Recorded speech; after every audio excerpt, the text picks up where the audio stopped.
Welcome to week 4, Danny. We are the last instalment of Danny's tips on how to live a better life. I don't know. We have to think. We need to think of a better name for that. Yeah. We'll get there. Exercise is a big part of this course. Every Sunday we are doing a HIIT class or a yoga session, and exercise actually completely changed my life. And I definitely started doing it because I wanted to have a better body, and I didn't really care about the fitness, and it was like whatever, but it wasn't the main aim for doing it. However, now where I go for a run, I go to the gym, not just because it makes my body feel and look good, but it makes my brain feel good. So can you explain the link between physical exercise and psychological well-being? Yeah, absolutely. And I just wanted to just follow on a personal note, just to, in the spirit of oversharing on a human level. Like you, exercise has for me been an absolute backbone. I'm definitely not as consistent as I could be. I'm not as consistent as you, which I think that's when my kind of low self-regulation comes into play, and it's something I have to constantly work on. But yeah, it's throughout lockdown and throughout the breakdown of my marriage, God, I would have been absolutely lost if I wasn't exercising. So plus one to everything you just said. And I think from a positive psychology standpoint, it's quite obvious, but exercise from a positive psychology standpoint, it's really all about the positive emotions or positive effect, which is kind of the proper term, that we get from the physical exertion, if you like.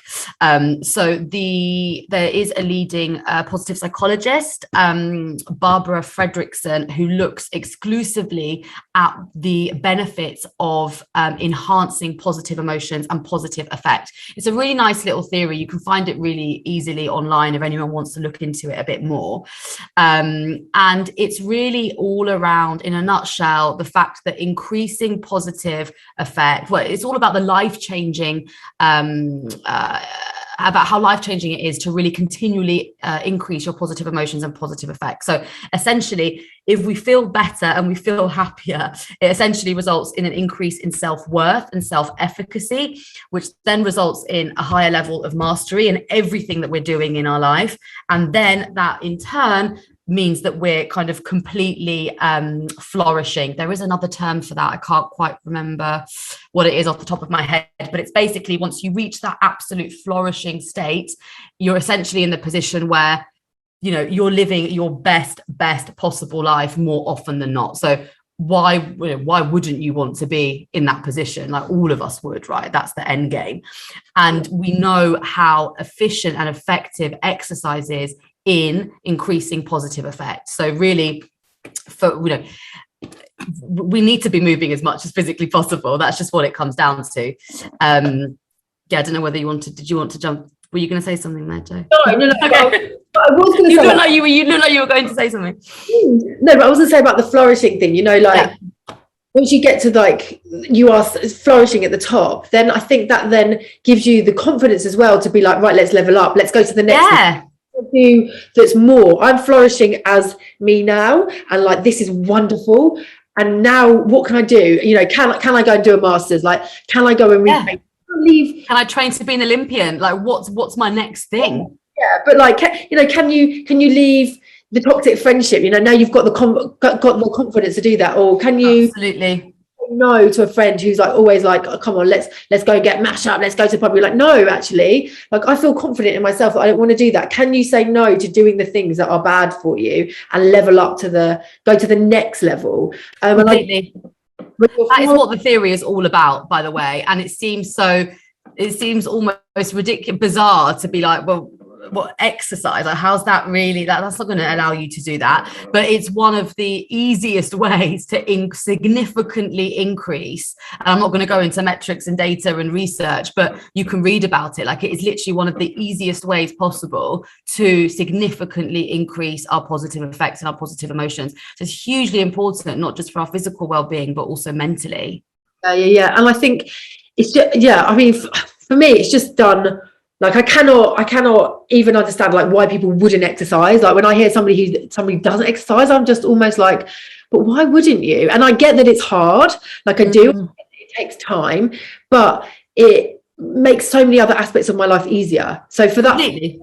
it's really hard. And yes, it takes up time, like going to the gym, whatever. But then I in other ways, because I'm like less tired, because I have more energy to go and do the stuff that I want to be able to do, because life is just a bit easier, you know. I don't have to stop walking up the stairs, you know, like this.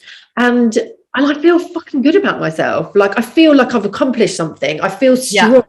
I feel able to achieve what I want to do. And like seeing when you go to the gym, and like I'm really into weightlifting, so like seeing the weights go up, like seeing them increase, you know, being able to do more. Yeah, it's a great feeling.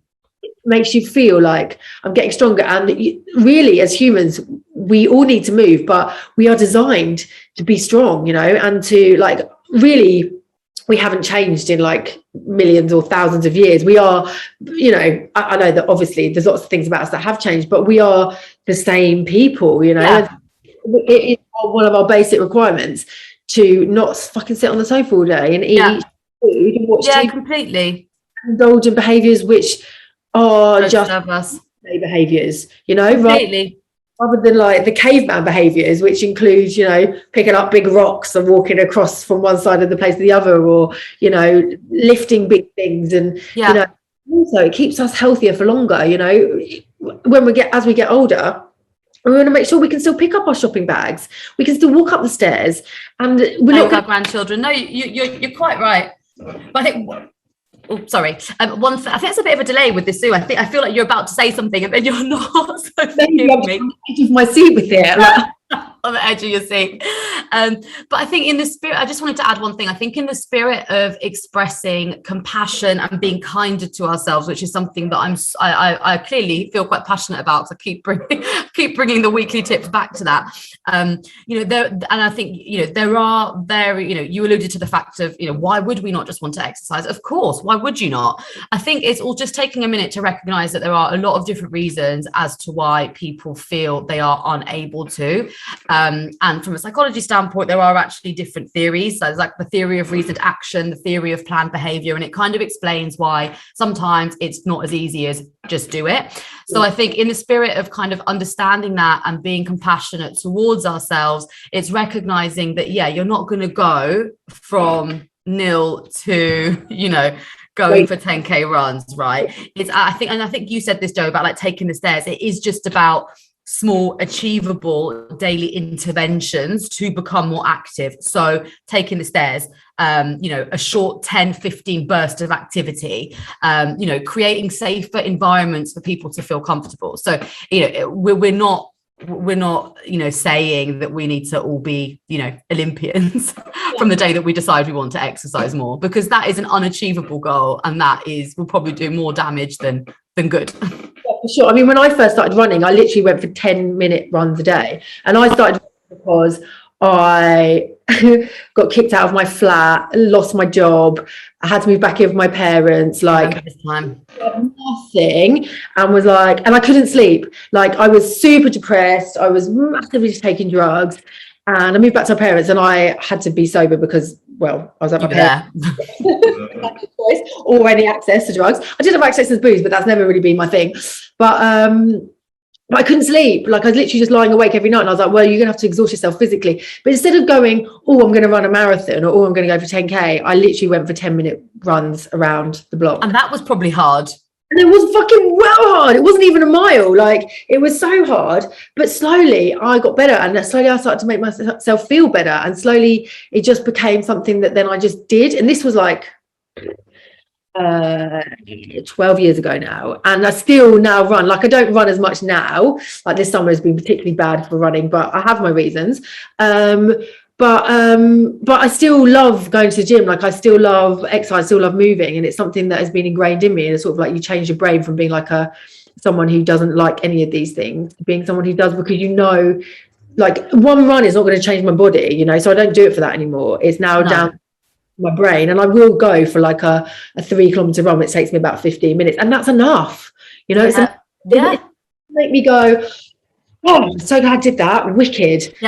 And to change my aspect on the entire day. Like if I'm sitting at my desk and I just feel like shit, and I'm like, oh, I have a nap, because that's always my go-to, sleep, But I'm like, or go for a run, and the run will take me less time than a nap, and I will feel amazing at the end of it. So true. It's all about increasing that positive effect in positive psychology terms. Amazing. So Danny, thank you. That has come to the end of our series. I can't believe it's over. Me neither. But thank you so much. I so appreciate you. Thank you. And I'm going to make sure everybody knows where to find you if they want to come and talk to you. I would love that. Yeah, and I'm sure we will see you again for next time for the 6-0 January. So, but thank you so much, my love. Of course. Thank you for having me. I feel really honoured and humbled. Thank you. It's been a pleasure. Bye. Bye.